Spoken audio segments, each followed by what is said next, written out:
안녕하세요. 철학과 심리입니다. 오늘도 저희 채널을 찾아주셔서 진심으로 고맙습니다. 혹시 요즘 이런 생각이 문득 드신 적 있으신가요? 평생을 성실하게 살아왔고 자식들 다 키워놓으면 이제는 좀 마음이 편안해질 줄 알았는데 어쩐 일인지 마음 한구석이 자꾸만 허전해진다는 그런 느낌 말입니다. 젊은 시절에는 먹고 사는 일에 바빠서 외로울 틈조차 없었습니다. 아이들 학교 보내고 배우자 뒷바라지하고 부모님 모시느라 내 마음을 돌볼 시간이 없었습니다. 그런데 이제 손이 비고 시간이 남으니 그동안 눌러놓았던 감정들이 마치 오래된 우물 속 낙엽처럼 하나 둘 떠오르기 시작합니다. 친구를 만나도 예전처럼 즐겁지가 않습니다. 자식에게 전화가 와도 반가움보다 서운함이 먼저 올라옵니다. 거울 속에 내 얼굴을 바라보면 어느새 낯선 사람이 서 있는 것 같기도 합니다. 인생의 가을에 접어든 우리에게 인간관계라는 것은 왜 이토록 무거운 숙제처럼 느껴질까요? 얼마 전 저희 채널의 한 구독자께서 긴 사연을 보내주셨습니다. 30년 지기 친구 모임에 오랜만에 나가셨다고 합니다. 반갑게 인사를 나누고 식사를 하는데 한 친구가 은근히 자식 자랑을 늘어놓더랍니다. 우리 아들은 이번에 승진을 했고 우리 딸은 어디 좋은 집으로 이사를 갔고 이런 이야기들이죠. 그 친구가 자랑을 하는 중간중간 이 구독자분을 바라보는 눈빛이 있었다고 합니다. 그 눈빛이 마치 너는 그 나이 먹도록 뭘 했니 하는 듯이 느껴져서 밤새 한숨도 못 주무셨다는 것입니다. 이 마음 혹시 공감이 되십니까? 저는 이 사연을 읽으면서 가슴이 아팠습니다. 그리고 분명하게 말씀드리고 싶습니다. 그 아픔은 절대로 여러분의 잘못이 아닙니다. 우리가 지금 이 나이에 이런 고통을 겪는 이유는 인생의 중대한 변곡점에서 관계의 법칙을 바꾸지 못했기 때문입니다. 젊은 시절의 관계 방식을 그대로 가지고 노년으로 넘어오면 반드시 상처를 받게 되어 있습니다. 왜냐하면 우리는 변했는데 세상은 우리에게 예전의 방식으로만 살기를 요구하기 때문입니다. 오늘 이 시간에는 세 사람의 위대한 철학자 쇼펜하우어 아들러 니체의 지혜를 빌려와서 노년의 인간관계를 어떻게 풀어가야 하는지 함께 깊이 있게 생각해 보려고 합니다. 이 30분이 여러분의 남은 인생을 조금 더 가볍고 평온하게 만들어 드릴 수 있다고 저는 믿습니다. 그럼 지금부터 시작하겠습니다. 먼저 첫 번째로 만나볼 분은 독일의 철학자 아르투어 쇼펜하우어입니다. 이분은 인간의 고독과 인간관계에 대해서 누구보다도 깊이 있게 고민한 사람입니다. 쇼펜하우어는 인간을 고슴도치에 비유했습니다. 이 이야기가 참 재미있습니다. 어느 추운 겨울날 고슴도치 여러 마리가 서로의 체온으로 얼어 죽지 않기 위해서 가까이 모여듭니다. 추위에 몸을 떨며 서로에게 다가가는 것이죠. 그런데 가까이 다가가면 어떻게 될까요? 서로의 몸에 돋아있는 날카로운 가시에 찔리게 됩니다. 비명을 지르며 다시 멀어집니다. 멀어지면 또 춥습니다. 다시 다가갑니다. 또 찔립니다. 이렇게 가까워졌다가 멀어지기를 반복하던 고슴도치들은 마침내 한 가지 지혜를 얻게 됩니다. 서로에게 상처를 주지 않으면서도 얼어 죽지 않을 만한 적당한 온기를 유지할 수 있는 딱 그만큼의 거리를 발견한 것입니다. 쇼펜하우어는 이 거리를 공손함과 예의라고 불렀습니다. 이 이야기가 어떻게 들리십니까?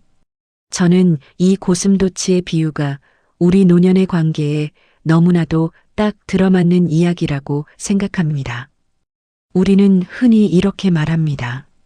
속을 다 털어놓아야 진짜 친구다. 피를 나눈 가족인데 무슨 말을 못하겠느냐. 친할수록 편하게 대해야 한다. 하지만 쇼펜하우어는 이렇게 경고합니다. 친구에게 내 비밀을 말하지 마라. 그 친구가 언젠가 적이 되었을 때 그 비밀은 너를 찌르는 칼이 될 것이다. 조금 무서운 말처럼 들릴 수도 있습니다. 하지만 한번 생각해 보십시오. 살면서 누구에게 내 속 이야기를 다 털어놓았다가 나중에 그것이 부메랑이 되어 돌아온 경험이 한 번쯤은 있지 않으십니까? 내가 힘들게 꺼낸 고백이 어느 순간 다른 사람의 입을 통해 동네에 퍼져 있는 경험. 내 자식 흉을 속상한 마음에 털어놓았는데 그것이 소문이 되어 내 귀에 다시 돌아오는 경험. 이런 일들은 특별한 사람에게만 일어나는 일이 아닙니다. 우리 모두에게 일어날 수 있는 일입니다. 그래서 쇼펜하우어는 말합니다. 노년의 관계는 깊이보다 적당함이 미덕이라고 말입니다. 이 말씀을 깊이 새겨두시기 바랍니다. 다시 한번 말씀드립니다. 노년의 관계는 깊이보다 적당함이 미덕입니다. 내 아픈 상처, 내 돈 이야기, 내 자식의 치부까지 모두 다 털어놓지 마십시오. 그렇다고 해서 마음을 꽁꽁 닫고 살라는 뜻은 결코 아닙니다. 다만 모든 사람에게 나의 모든 것을 다 보여줄 필요는 없다는 것입니다. 그럼 그 빈자리에 무엇을 채워야 할까요? 쇼펜하우어는 그 자리에 고독이라는 친구를 앉혀두라고 말합니다. 고독이라는 단어를 들으면 어떤 느낌이 드십니까? 쓸쓸하다, 외롭다, 불쌍하다, 이런 부정적인 이미지가 먼저 떠오르실 것입니다. 우리 사회가 오랫동안 혼자 있는 사람을 실패한 사람으로 여겨왔기 때문입니다. 하지만 쇼펜하우어의 생각은 완전히 다릅니다. 그는 이렇게 말했습니다. 인간은 혼자 있을 때 비로소 자기 자신일 수 있다. 이 말씀이 참 깊습니다. 우리는 사람들 속에 있을 때 진짜 나로 살지 못합니다. 누군가의 엄마, 누군가의 아버지, 누군가의 아내, 누군가의 남편, 누군가의 친구로 살아갑니다. 그 역할에 맞는 말을 하고 그 역할에 맞는 표정을 짓습니다. 그러다가 집으로 돌아와서 문을 닫고 혼자가 되었을 때 비로소 나 자신을 만나는 것입니다. 그러니까 혼자 차 한 잔 마시는 시간을 외로운 시간이라고 생각하지 마십시오. 혼자서 책을 읽는 시간, 혼자서 산책을 하는 시간, 혼자서 음악을 듣는 시간. 그것은 외톨이가 되는 시간이 아니라 내 영혼을 귀하게 대접하는 시간입니다. 평생 동안 남을 위해 쓴 내 마음에 내가 직접 따뜻한 차 한 잔을 대접하는 시간. 그 시간을 부끄러워하지 마시고 오히려 자랑스러워 하시기 바랍니다. 이제 두 번째 스승을 만나보겠습니다. 오스트리아의 심리학자 알프레드 아들러입니다. 프로이트 융과 함께 심리학의 3대 거장으로 꼽히는 분이죠. 이분은 우리가 일상에서 겪는 모든 괴로움의 뿌리를 아주 단순하면서도 명쾌하게 정리해 주셨습니다. 아들러는 이렇게 말했습니다. 인간의 모든 고민은 인간관계에서 나온다. 그리고 인간관계의 모든 갈등은 과제의 혼란에서 시작된다. 과제의 혼란이라는 말이 조금 낯설게 들리실 수 있습니다. 쉽게 풀어서 말씀드리겠습니다. 아들러는 우리에게 이렇게 질문하라고 합니다. 이것은 누구의 과제인가? 단 한 문장입니다. 이것은 누구의 과제인가? 이 질문 하나만 제대로 해도 우리 인생의 고통 절반은 사라진다고 아들러는 말합니다. 예를 들어보겠습니다. 내가 자식에게 정성을 다해서 밥을 해 먹이고 옷을 사주고 공부를 시키는 것. 이것은 누구의 과제입니까? 나의 과제입니다. 내가 부모로서 마땅히 해야 할 일이었고 내가 선택한 일이었습니다. 그런데 자식이 나중에 나에게 효도를 하느냐 안 하느냐, 명절에 찾아오느냐 안 오느냐, 내 마음을 알아주느냐 몰라주느냐, 이것은 누구의 과제입니까? 자식의 과제입니다. 내가 어떻게 할 수 있는 영역이 아닙니다. 그런데 우리는 어떻게 합니까? 자식의 과제에 자꾸만 끼어들려고 합니다. 왜 전화를 안 하느냐? 왜 명절에 오지 않느냐? 왜 이렇게 나를 섭섭하게 만드느냐? 그 마음의 고통은 어디에서 오는 것일까요? 바로 남의 과제를 내 과제로 착각하는 데서 오는 것입니다. 조금 더 구체적인 이야기를 해보겠습니다. 이번 명절에 자식이 오기로 했는데 갑자기 일이 생겨서 못 온다는 전화가 왔다고 생각해 보십시오. 여러분은 어떻게 반응하시겠습니까? 많은 분들이 이렇게 말씀하실 겁니다. 아니, 어떻게 내가 그럴 수가 있니? 1년에 한 번 보는 건데. 내가 너를 어떻게 키웠는데. 서운함이 밀려와서 눈물이 핑 돌기도 하실 겁니다. 전화를 끊고 나면 한 달 내내 그 생각에 마음이 쓰라리실지도 모릅니다. 그런데 만약 아들러가 지금 여러분 옆에 있다면 뭐라고 말했을까요? 저는 아마 이렇게 말했을 것이라고 생각합니다. 바쁘구나, 알았다. 그러면 덕분에 나는 오늘 읽고 싶었던 책을 읽어야겠다. 이것이 바로 아들러가 말하는 인간관계의 지혜입니다. 자식의 사정은 자식의 과제이고 내가 오늘 하루를 어떻게 보낼 것이냐는 나의 과제인 것입니다. 이 두 가지를 분리할 수 있을 때 비로소 우리는 자유로워질 수 있습니다. 아들러는 또 이런 유명한 말을 남겼습니다. 미움받을 용기를 가지라. 많은 분들이 이 말을 오해하십니다. 타인에게 못되게 굴어라, 뻔뻔하게 살아라 이런 뜻으로 받아들이시는 분들이 계십니다. 전혀 그런 뜻이 아닙니다. 미움받을 용기라는 것은 타인의 기대를 충족시키기 위해서 내 인생을 낭비하지 말라는 뜻입니다. 내가 하고 싶은 일이 있는데 남이 어떻게 볼까 두려워서 못합니다. 내가 거절하고 싶은 부탁이 있는데 미움받을까봐 못합니다. 내가 진짜 원하는 삶이 있는데 주변 사람들이 수군거릴까봐 포기합니다. 이런 삶을 살지 말라는 것이 아들러의 가르침입니다. 여러분 평생 동안 타인의 시선을 신경 쓰면서 살아오셨습니다. 며느리 눈치, 사위 눈치, 자식 눈치, 친구 눈치, 이웃 눈치. 이제는 그 눈치들을 조금 내려놓으셔도 됩니다. 누군가 나를 미워하면 어떻게 할까요? 미워하라고 두십시오. 그것은 그 사람의 과제이지 내 과제가 아닙니다. 나는 내 할 일을 하고 나는 내 인생을 살면 되는 것입니다. 이것이 노년의 진정한 자유입니다. 그리고 한 가지만 더 말씀드리고 싶습니다. 아들러는 우리에게 공헌감이라는 것을 가지라고 했습니다. 내가 누군가에게 도움이 되고 있다는 느낌. 그 느낌이 인간을 행복하게 만든다는 것입니다. 그런데 이 공헌감은 거창한 것이 아닙니다.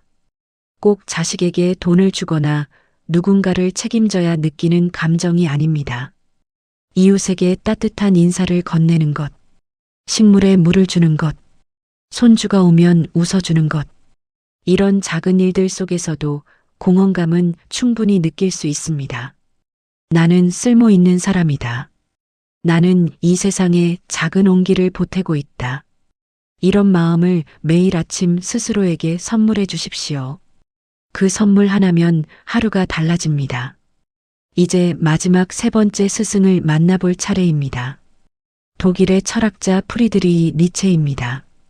니체라고 하면 조금 어렵고 까다롭다는 인상이 있으시죠. 하지만 니체만큼 우리의 노년을 뜨겁게 응원해주는 철학자는 없다고 저는 생각합니다. 니체는 인생의 허무함을 뼛속 깊이 느꼈던 사람입니다.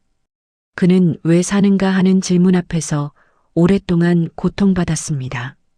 그리고 그 고통의 끝에서 하나의 깨달음을 얻었습니다. 그것이 바로 아모르 파티라는 사상입니다. 아모르 파티. 이것은 라틴어로 내 운명을 사랑하라는 뜻입니다. 들으면 간단한 말 같지만 사실은 어마어마한 깊이를 가진 가르침입니다. 여러분 지금까지 살아오시면서 겪으신 모든 일들이 있죠. 가난했던 시절, 사랑하는 사람과의 이별, 몸이 아팠던 날들, 자식 때문에 속을 태우던 밤들, 부모님을 떠나보내던 그 겨울, 친구에게 배신당했던 여름, 이 모든 일들을 지우고 싶다고 생각하신 적 있으시죠? 그때로 돌아가지 않았으면 좋겠다고. 그 일만 없었더라면 내 인생이 훨씬 행복했을 거라고. 하지만 니체는 말합니다. 그 모든 고통이 지금의 단단한 당신을 만들었다고. 그 하나하나가 없었다면 오늘 이 자리에 있는 당신도 없다고. 그러니 운명을 미워하지 말고 사랑하라고. 저는 이 말씀이 참 좋았습니다. 왜냐하면 이 말씀은 우리의 과거를 용서해 주기 때문입니다. 혹시 지금도 어떤 기억 때문에 밤잠을 설치실 때가 있으신가요? 그때 내가 다르게 선택했더라면 하는 후회가 올라올 때가 있으신가요? 그럴 때는 가만히 이렇게 말해 보시기 바랍니다. 그때의 나도 최선을 다했다. 그 선택이 있었기에 지금의 내가 있다. 나는 내 인생을 사랑한다. 이 말이 처음에는 입에 붙지 않으실 겁니다. 괜찮습니다. 천천히 한 달, 두 달 계속 말씀해 보십시오. 어느 순간 그 말이 진심이 되는 날이 찾아옵니다. 니체는 또 이런 유명한 말을 남겼습니다. 나를 죽이지 못하는 고통은 나를 더 강하게 만든다. 지금 이 영상을 보고 계신 여러분은 아주 많은 고통을 이겨내고 오늘 이 자리에 계신 분들입니다. 그 사실을 한 번도 제대로 칭찬받지 못하셨을 수도 있습니다. 오늘은 제가 진심으로 말씀드리고 싶습니다. 참 잘 살아오셨습니다. 정말로 장하십니다. 그 무게를 견디고 오늘까지 오신 것만으로도 여러분은 이미 영웅이십니다. 그러면 이제 남은 인생은 어떻게 살아야 할까요? 니체는 이렇게 말했습니다. 너의 삶을 춤추게 하라. 이 말 너무 멋지지 않습니까? 너의 삶을 춤추게 하라. 여러분 지금까지 이 나이에 무슨 이런 말 때문에 포기하고 계신 것이 있지 않으십니까? 그림을 배우고 싶었는데 이 나이에 무슨 그림이야 하면서 포기하셨습니다. 예쁜 옷을 입고 싶었는데 이 나이에 주책 맞다는 소리 들을까봐 입지 않으셨습니다.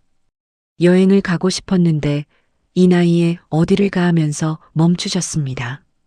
노래를 부르고 싶었는데 누가 보면 어쩌나 하면서 삼키셨습니다. 니체는 말합니다. 그 모든 주저함은 타인의 시선이라는 감옥 속에 스스로를 가둔 것이라고 말입니다. 남은 인생은 그 감옥에서 걸어 나오십시오. 그림을 배우고 싶으시면 오늘 당장 서점에 가서 스케치북을 사십시오. 예쁜 옷을 입고 싶으시면 내일 아침 백화점에 가서 가장 마음에 드는 옷을 입으십시오. 여행을 가고 싶으시면 가까운 기차역에라도 한번 나가보십시오. 노래가 부르고 싶으시면 혼자서라도 큰 소리로 부르십시오. 니체가 말하는 진정한 품격은 타인의 박수에서 나오는 것이 아닙니다. 스스로를 향한 당당한 긍정에서 나옵니다. 다시 한번 말씀드립니다. 품격은 남의 박수가 아니라 나 자신의 긍정에서 나옵니다.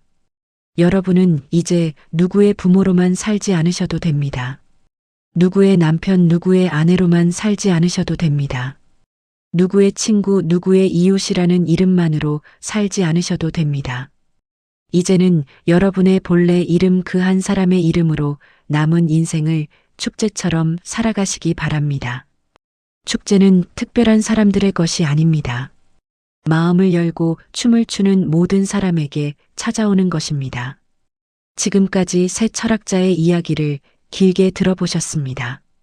이제 오늘 나눈 핵심 메시지를 한 번에 정리해 보겠습니다. 첫 번째, 쇼펜하우어가 우리에게 주는 가르침입니다. 인간은 혼자 있을 때 비로소 자기 자신일 수 있다. 노년의 인간관계는 깊이보다 적당함이 미덕이라는 것. 모든 사람에게 내 속을 다 보여줄 필요가 없다는 것. 그리고 혼자 있는 시간은 외로운 시간이 아니라 나를 귀하게 대접하는 시간이라는 것. 이것이 쇼펜하우어의 첫 번째 지혜입니다. 두 번째, 아들러가 우리에게 주는 가르침입니다. 모든 불행은 타인과 비교하는 마음에서 시작된다. 어떤 일이 내 앞에 왔을 때 이것은 누구의 과제인가를 먼저 물어보라는 것. 자식의 과제와 내 과제를 분리하라는 것. 그리고 타인의 기대를 충족시키기 위해 내 인생을 낭비하지 말라는 것. 이것이 미움받을 용기의 진짜 의미였습니다. 세 번째, 니체가 우리에게 주는 가르침입니다. 나를 죽이지 못하는 고통은 나를 더 강하게 만든다. 지나온 모든 삶을 사랑하라는 아모르 파티의 정신. 그리고 너의 삶을 춤추게 하라는 뜨거운 응원. 품격은 타인의 박수가 아니라 스스로를 향한 긍정에서 나온다는 것. 이것이 니체가 우리에게 남긴 선물입니다. 이 세 가지 가르침을 관통하는 하나의 공통점이 있습니다. 바로 내 인생의 주인은 나라는 것입니다. 쇼펜하우어는 고독 속에서 나를 만나라고 했습니다. 아들러는 남의 과제에서 독립하라고 했습니다. 니체는 내 인생을 내가 긍정하라고 했습니다. 결국 세 철학자가 한 목소리로 말하는 것은 단 하나입니다. 이제는 남이 아니라 당신을 중심에 두고 살아가라는 것. 그 말을 오늘 가슴에 꼭 담아가시기 바랍니다.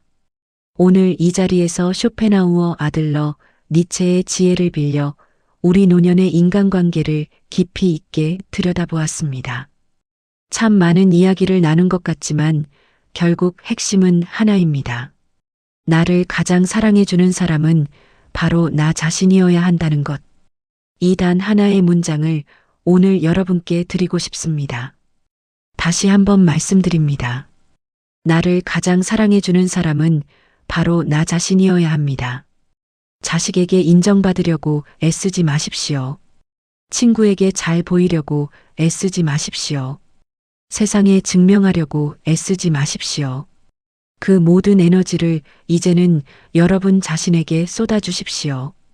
아침에 일어나시면 거울을 보고 한번 웃어주십시오. 오늘도 수고하셨다고 스스로에게 말해주십시오. 따뜻한 국 한 그릇 정성스럽게 끓여 드시고 좋아하시는 음악을 틀어놓으십시오. 그것이 바로 나를 사랑하는 일입니다. 거창한 것이 아닙니다. 내일은 오늘보다 아주 조금 더 가벼운 마음으로 아침을 맞이하시기 바랍니다. 그리고 모레는 내일보다 조금 더 가벼워지시기 바랍니다. 그렇게 하루하루 마음의 짐을 내려놓으시며 남은 인생을 여러분만의 속도로 천천히 걸어가십시오. 오늘 이 영상이 마음의 작은 위로가 되셨다면 소중한 친구 한 분에게 이 영상을 공유해 주십시오. 이 이야기가 필요한 또 다른 누군가에게 따뜻한 선물이 될 것입니다. 그리고 철학과 심리 채널이 마음에 드셨다면 구독과 좋아요를 눌러주시기 바랍니다. 여러분의 작은 응원 하나가 저희에게는 다음 영상을 만들어가는 큰 힘이 됩니다. 저희 철학과 심리는 앞으로도 여러분의 남은 인생이 조금 더 평온하고 조금 더 따뜻할 수 있도록 좋은 이야기들을 정성껏 준비해서 찾아뵙겠습니다. 늘 건강하십시오. 늘 평안하십시오. 그리고 무엇보다 여러분 자신을 많이 많이 사랑해 주십시오. 지금까지 철학과 심리였습니다. 오늘도 함께 해주셔서 진심으로 고맙습니다. 다음 영상에서 다시 뵙겠습니다.